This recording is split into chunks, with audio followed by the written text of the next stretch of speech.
Good morning. Good morning. Hi. This is Thanks for Jessica. having me. I am here from FX Physical Therapy, and we're really excited to have Lindsay Kiracofe as one of our previous patients. And she's going to talk a little bit about what she does with her business and her yoga business, and also her experience here with physical therapy at FXPT. And so we're really excited to have her today. And Thanks so for having me, Jess. Yes, of course, Lindsay. So I guess just to get started, we'll get a little introduction on, what you do and how you, support the community here in Baltimore. So just from the beginning, maybe you can tell us a little bit about what your training is and your background, like any of your certifications and, where you're affiliated with. Yeah. So I'm coming up this month on my 12th year of teaching yoga, which time has flown by. But I remember the first day I taught, June 23rd, 2008. And before that, I jumped into teaching yoga pretty quickly. I had been practicing yoga for about a year and a half at that point. Almost 2 years maybe. And when I started training yoga, I went into the highest level of certification possible. So I got my 500-hour yoga teacher training in 2008. And that was just the tip of the iceberg. I am just a lifelong student. I love learning. I love teaching too, but I really love learning. So I started teaching on just a part-time basis, a couple of classes a week. I had a full-time job in the psychology world, and which was my background. And then I just kept learning a lot of different things, like a little bit more about yoga philosophy, a little bit more about yoga anatomy, got smaller trainings and certifications and different things that were just a weekend long. But all of that to just become a more well-rounded yoga teacher. Mm-hmm. And so even now, 12 years later, I still love to learn. So I'm currently enrolled or doing trainings with someone who I call as my yoga teacher, Jason Crandall. He's based out in California, but I'm doing another 300-hour training with him. And then I'm doing another training on Sanskrit, which is the language of yoga. So when you hear all the yoga poses like Chaturanga, Ardha Chandrasana, like what does that mean and how to break it down? So I'm learning a lot about that as well. And that's important for me to keep learning and keeping my certifications going because I'm a yoga educator. So I teach yoga teacher trainings, and we're learning more and more about yoga now, even though it's been around for a long time. But there's just a lot to share with other people, and so I feel like I have the duty and the responsibility as someone who's training other yoga teachers to keep myself at the highest level of education possible. So no matter when you talk to me, I will likely always be enrolled in a training. That's awesome. I don't think I even realized that you had the psychology background. I guess we never chatted about that, but that's so cool. I mean, just the, I feel like it's very in depth in research and like, understanding like the things that happened in the past. So I guess it does kind of go really nicely with yoga. So that's really cool. And then that you're continuing to learn, which is like something we are like so strong about here, especially at FX. We are constantly learning, taking new classes, like you said, following different people on social media to pick up some new content or whatever we can do to just stay on top of like all the new things that we're learning. I mean, especially with the human body, as you know, like we just still have so much to learn. It's really cool. I agree with that fully. And I think of like, as more people are practicing yoga, and in your case, as more people are getting treatment for their bodies, they're learning more too, and if we don't stop learning, if we do stop learning as a professionals, then at what point are we able to help them? We then just develop a capacity and a threshold for knowledge. And it's important to keep that going because our patients and clients are getting smarter over time, which doesn't mean that we need to be the smartest, but in order to help them better, we need to learn more and to grow as well.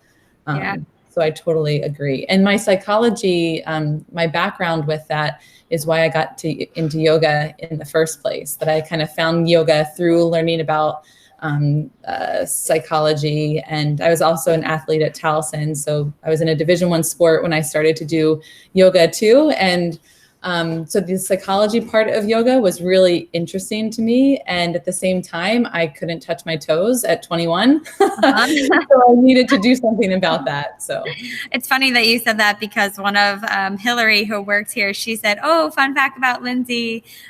She played at the same college, and she said she remembered when you came back and you took them through like a yoga flow or something one time for practice. Oh, that's so great. Yeah. So people are remembering you. Yeah, from yoga at that time. Lacrosse. Yeah. Uh-huh. All right. So tell me a little bit about Yoga with Lindsay. Yeah. So I technically, it's just kind of my website, Yoga with Lindsay. My bigger work, in order to understand what Yoga with Lindsay is, my bigger work is my yoga teacher training school. So I started that in 2014. I had been teaching yoga teachers for several years before that, but started my own business, and it's Lila School of Yoga. And so I started that, and that was never meant to be about Lindsay. It was never meant to be like, here's Lindsay, this yoga teacher who's going to impart all this yoga wisdom, come and study with her. I always wanted to have other faculty on my staff, and eventually other people starting to lead the yoga teacher trainings, not just me. I would still lead them, but I'd have multiple going at the same time. That was my vision. So with that, I couldn't be like Lindsay's yoga. I didn't want it to be about that. So I made it Lila School of Yoga. And at the same time, I still had my own yoga classes. I had my own yoga clients that didn't have anything to do with teaching teachers or yoga education. I had my workshops and my events, like silent disco yoga events and fun different things that didn't have anything to do with teacher training. So then I kind of made Yoga with Lindsay to kind of separate myself, my personal brand, away from the business. And so Red Lila Yoga, that website, that business, is all about yoga education for yoga teachers and for people who want to be yoga teachers.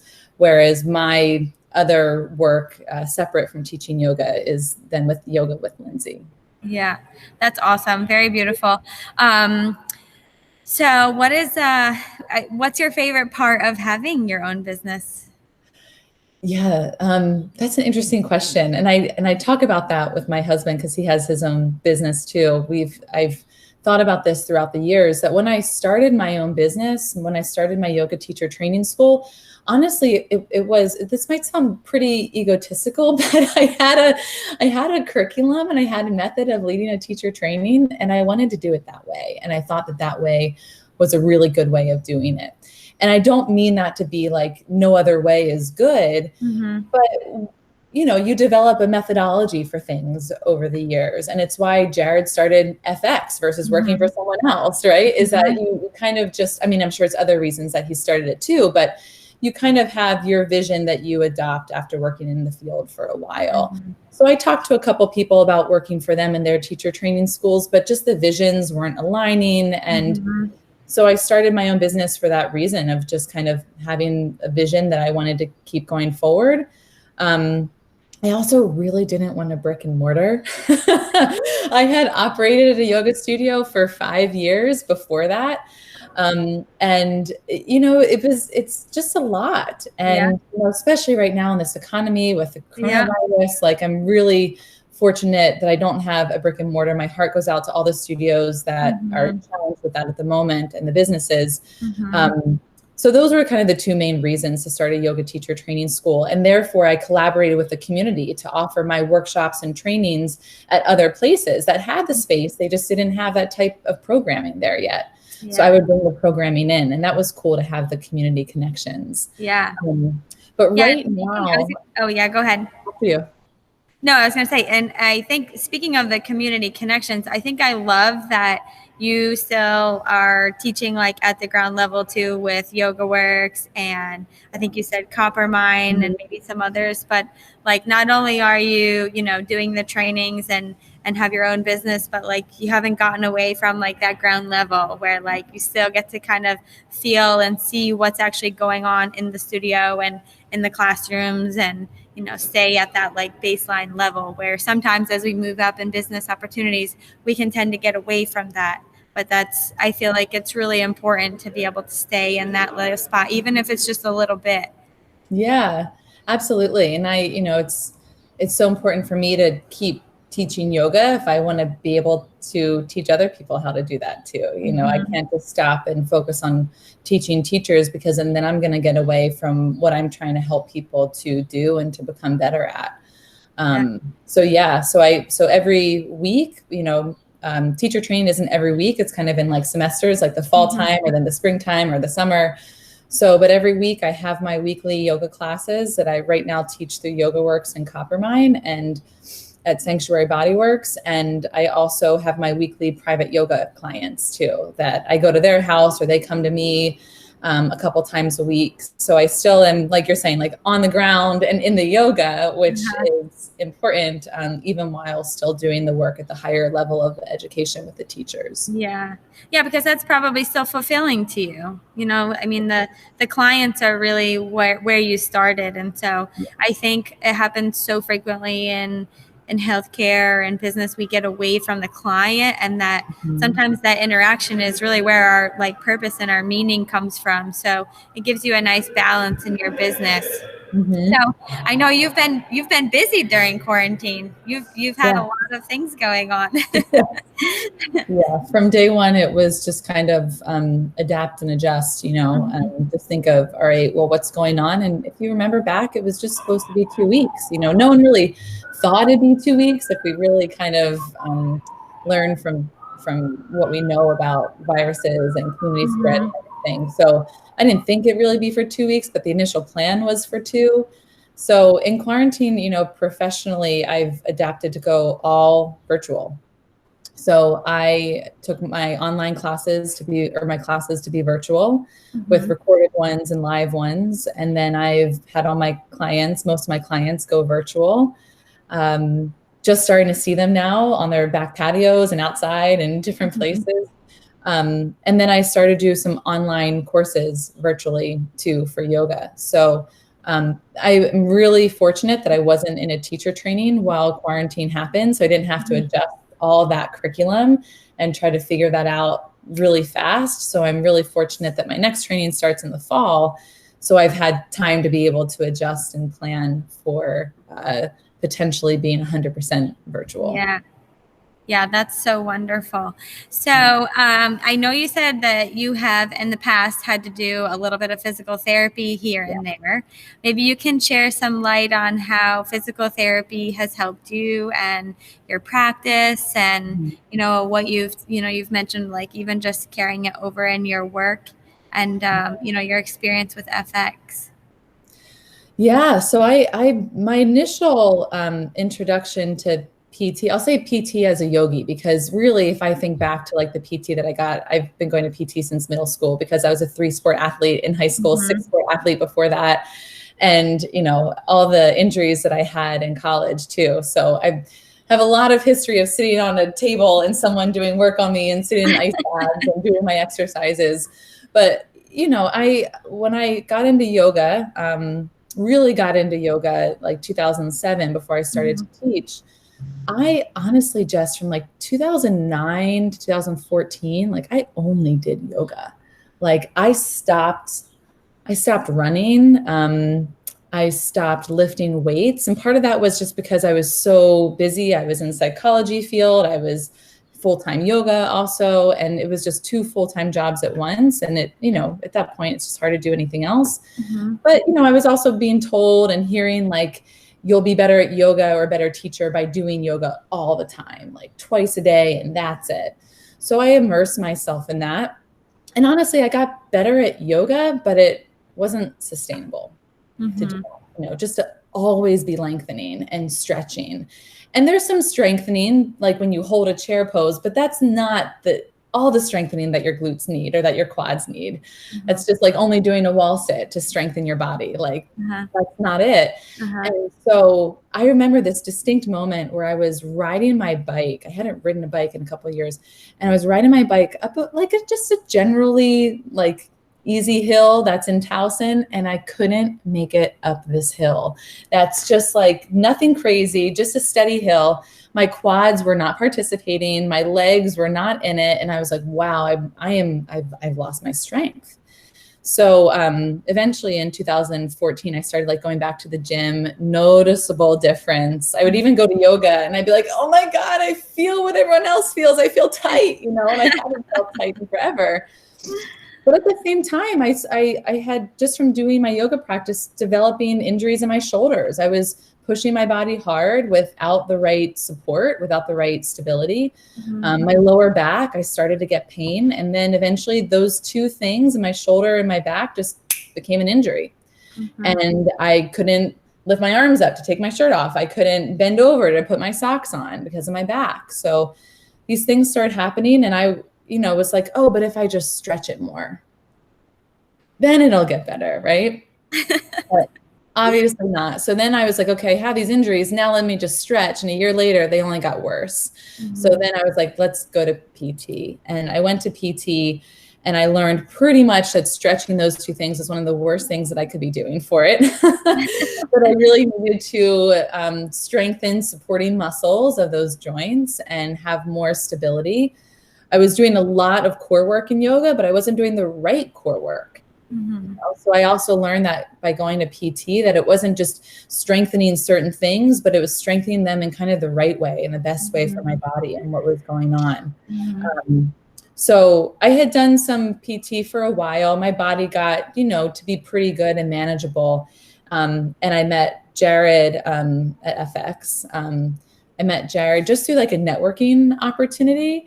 So kind of going to PT at FX was more like a networking thing for me. I was like, oh, I'm fine. My shoulder and my back are pretty good. I don't need this, you know. And then I go to like, you know, I'm about to have my first session with you guys. And 3 days before that, like my back goes into full spasm. I'm like, all right, this is good timing. So I started to come to you, and I learned a lot more, which I can share about, but I learned a lot more. And I will never look back, you know, PT and what it's taught me. It will just forever be part of my yoga practice and part of my everyday workout. Yeah. That's awesome. So I'm so happy that you found your way to a conclusion to help you in your practice. You know, we so often, I think that's a common theme with stretching and feeling like the need to be more mobile when so many things really just want some stability. They want some strength. And, you know, I think, like you said, I think you can get mobility and stability in your yoga practice. But I think as you probably agree, like diversity of activities is really where we can like prevent injuries, is just really diversifying what we're doing, whether it's yoga, strength training, biking, running, like just dabbling in a little bit of everything is kind of more wholesome and conclusive to preventing injuries. Yeah, well, that's one of the things that I remember learning in PT was, you know, to be a better yogi, you can't just be doing yoga. And if you think of, you know, Olympians and athletes, just the physical side of yoga, there's so much more to yoga than just the physical. But when we think of that, you know, all these athletes, you know, an Olympian swimmer, they do other things. They don't just get in the pool and swim.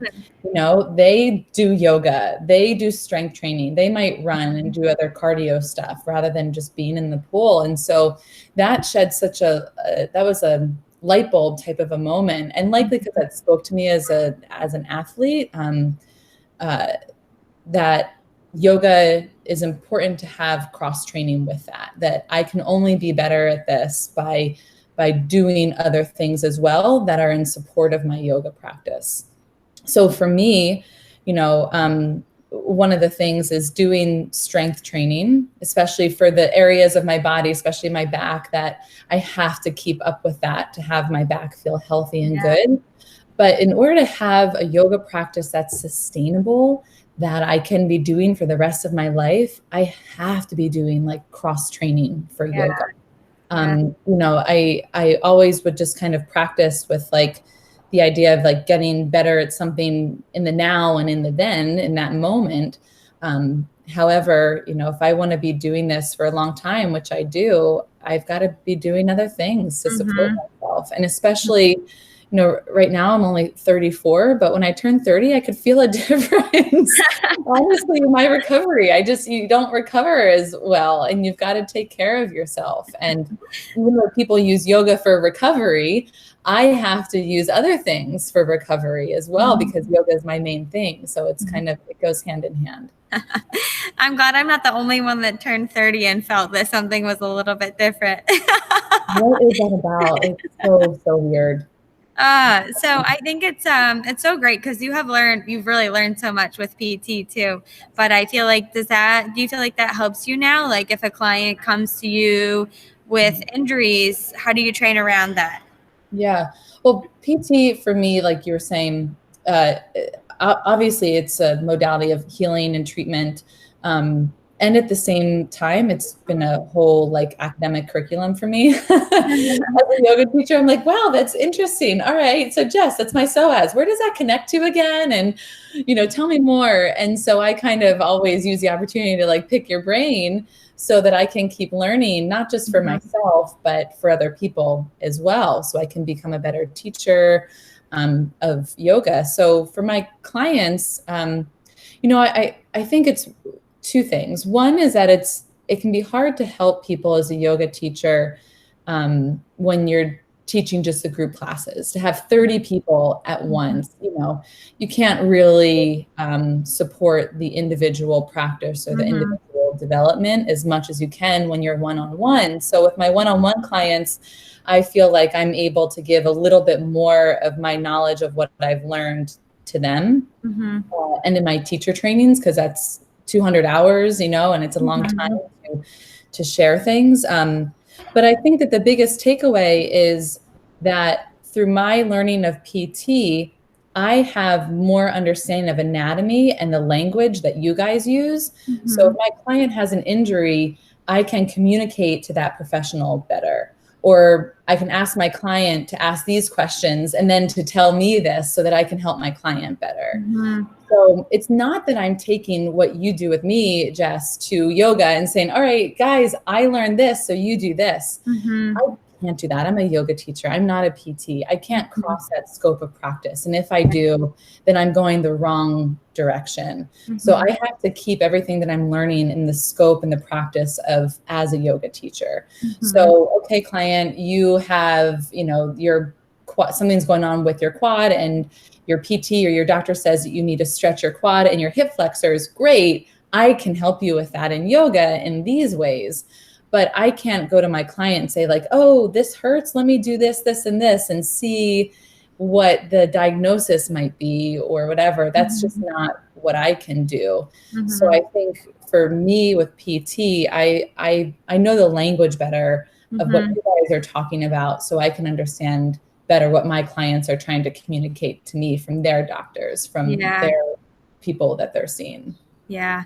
And we, same thing here at FX, the one-on-one is really what we focus on as well, because, although the group settings are phenomenal because it's collaboration, it's community, it's competitiveness, all things that I think everybody needs a little piece of. But when it comes down to if there are injuries or there are concerns about form or technique, having those moments of one-on-one time with, whether it's when they're training with you separately or if they're coming to PT, it's only going to give them an opportunity to take what they're doing in those group settings and actually get some a little bit better results, right? So if they're not moving well, maybe not going to get the right muscles activated. They're not going to create that strength as quickly as they could if they were in the right position, and so on and so forth. So I think it's great that you have a little bit of a mix in your business model where you have the ability to capture that one-on-one time with clients to help them identify those areas of dysfunction or whatever, or things that I always say areas of opportunities, things that they can work on themselves, and then they can go and do the group work too. So and I think as you're saying that with the group work, I've been so impacted in a positive way from what I've learned through PT and how that's impacted my own practice. That when I teach in groups, it shows up still in that my focus when I first started teaching used to kind of be on like faster is better. Like, all right, let's move through this, and as many as we can do, like, is better, or doing this like many chaturangas, which is like a yoga push-up, like that's good. But now it's like not just what my students do in a class, but how they do it. So there's this balance of trying to keep a flow of class, but also trying to articulate the value of how we're doing something and proper and healthy alignment. So I think for me, that's really changed after coming to you guys and learning more about my body and my practice is slowing down, but not moving slow, but just kind of paying more attention, being more conscious to how we move and what's engaging, and helping to kind of activate things as we move into poses rather than just moving into the pose without paying attention to that stuff. Yeah, it's really like finding that mind-body connection, right? You know, when we're moving too quickly or we're using momentum, sometimes we don't have enough time. I mean, obviously at some points in certain things that we do, we're going to move fast. We still want to be able to move fast for as long as we can, but we also want to be able to do that with good strength and, good form. So I know June 21st is International Yoga Day. Do you have anything planned for that? Well, follow me at Yoga with Lindsay, and then you'll find out. Okay. I've been thinking about a couple of things, but yeah, so I don't have anything that's set in stone yet. But with that coming up, it kind of took like a backseat, with what's going on. And all of a sudden I had it on my calendar for May 21st to remind myself to think about it a month before. And then I'm like, what do I do? But either way, International Yoga Day is, just another kind of day on the calendar to mark the value of something. And so regardless what anyone may do, I of course encourage people to practice yoga, and especially people who haven't gotten started yet, who've been looking for the reason to get started. Then it can be a good reason to just go in, do 10 minutes of a yoga practice or something to get your feet wet. Yeah. That's exciting. We'll have to check out your website then. Yeah.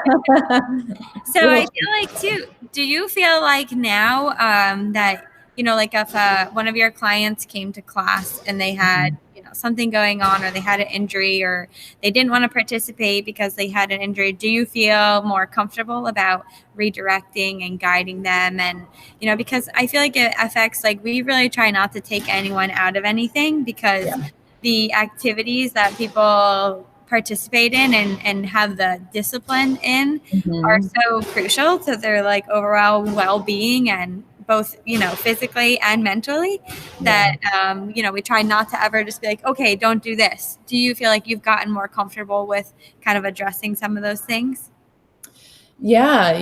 This is something that I just really started to teach in my advanced teacher training, which is a 300-hour level.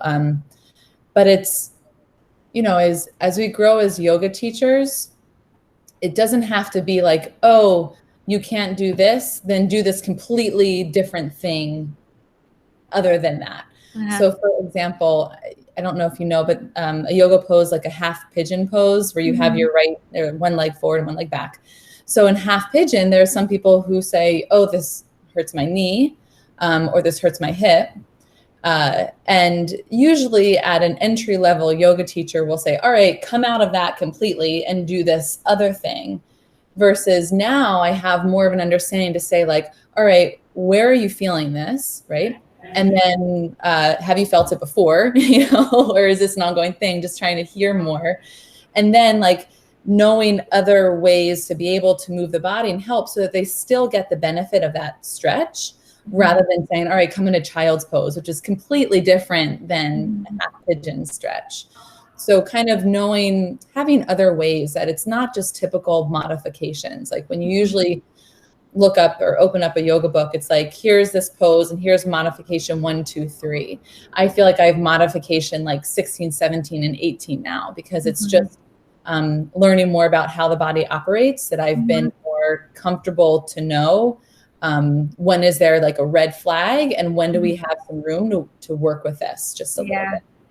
And when there's a red flag, you send them to PT. Yes. Before it's a red flag, I send them to PT. Yes, sure. We hope we always catch it before, right? Yes, right. Yeah. That's awesome.